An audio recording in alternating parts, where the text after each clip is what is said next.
Subscribe कीजिए इस channel को और प्रेस कीजिए इस घंटे को ताकि आप दूसरा अपडेट बिल्कुल भी मिस न कर पाए। जो हुआ अच्छा हुआ। कहीं किसी देश के एक राजा का वजीर हमेशा यही कहता रहता था, जो हुआ अच्छा हुआ। एक दिन जब उसके बेटे की टांग किसी दुर्घटना में चोटिल हो गई तो भी एकाएक उसके मुंह से फिर निकला, जो हुआ अच्छा हुआ। तुम भी क्या बोलते रहते हो? इतने भला क्या अच्छा हुआ? महाराज आप ही देखिए, अब मेरे बेटे को सारी जिंदगी एक ही जूते की जरूरत रहेगी। जूतों का सारी जिंदगी के लिए खर्चा आधा हो गया। जो हुआ अच्छा हुआ। राजा निरुत्तर हो गया। परंतु जब एक दिन राजा तलवारबाजी का अभ्यास कर रहा था तो अचानक उसकी एक उंगली कट गई। उंगली से खून टप टप बहने लगा। ओ माँ, ओ परमात्मा, हाय! उसका हाल बेहाल था। वह दर्द से छटपटा रहा था कि तभी वहां खड़े वजीर के मुंह से अपने आप निकल गया, जो हुआ अच्छा हुआ। अब तो राजा का गुस्सा 7वें आसमान पर पहुंच गया था।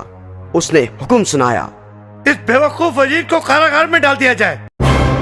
और फिर वजीर को कारागार में बंद कर दिया गया। राजा का दरबार फिर उसी तरह लगने लगा।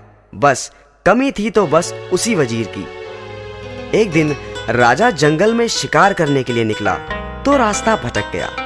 उसे जंगल में ही डाकू ने अगवा कर लिया। वे डाकू अपने देवता को खुश करने के लिए उसकी बलि देना चाहते थे। वो राजा को अपने पुजारी के पास ले गए। जब उसकी बलि देने के लिए तलवार उठाई गई तो अचानक किसी की नजर राजा की कटी हुई उंगली की तरफ आन पड़ी। वह बोला, सरदार, ये हम क्या कर रहे हैं? यह मानव संपूर्ण नहीं है। इसकी तो एक उंगली कटी हुई है। बलि देने के लिए तो पूर्ण व्यक्ति की जरूरत होती है। इसलिए राजा को छोड़ दिया गया। वह वजीर के पास पहुंचा और वजीर को छोड़ दिया।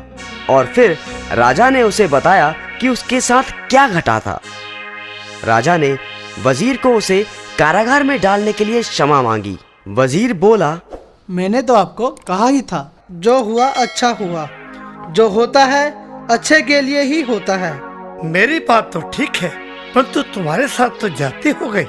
नहीं महाराज, अच्छा हुआ आपने मुझे कारागार में डाल दिया। यदि आप ऐसा ना करते तो शिकार के वक्त मैं आपके साथ होता। डाकू आपको तो छोड़ देते, परंतु मेरी तो बलि चढ़ जाती।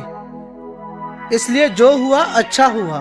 हाँ, तुम ठीक ही कहते हो। जो होता है भले के लिए ही होता है।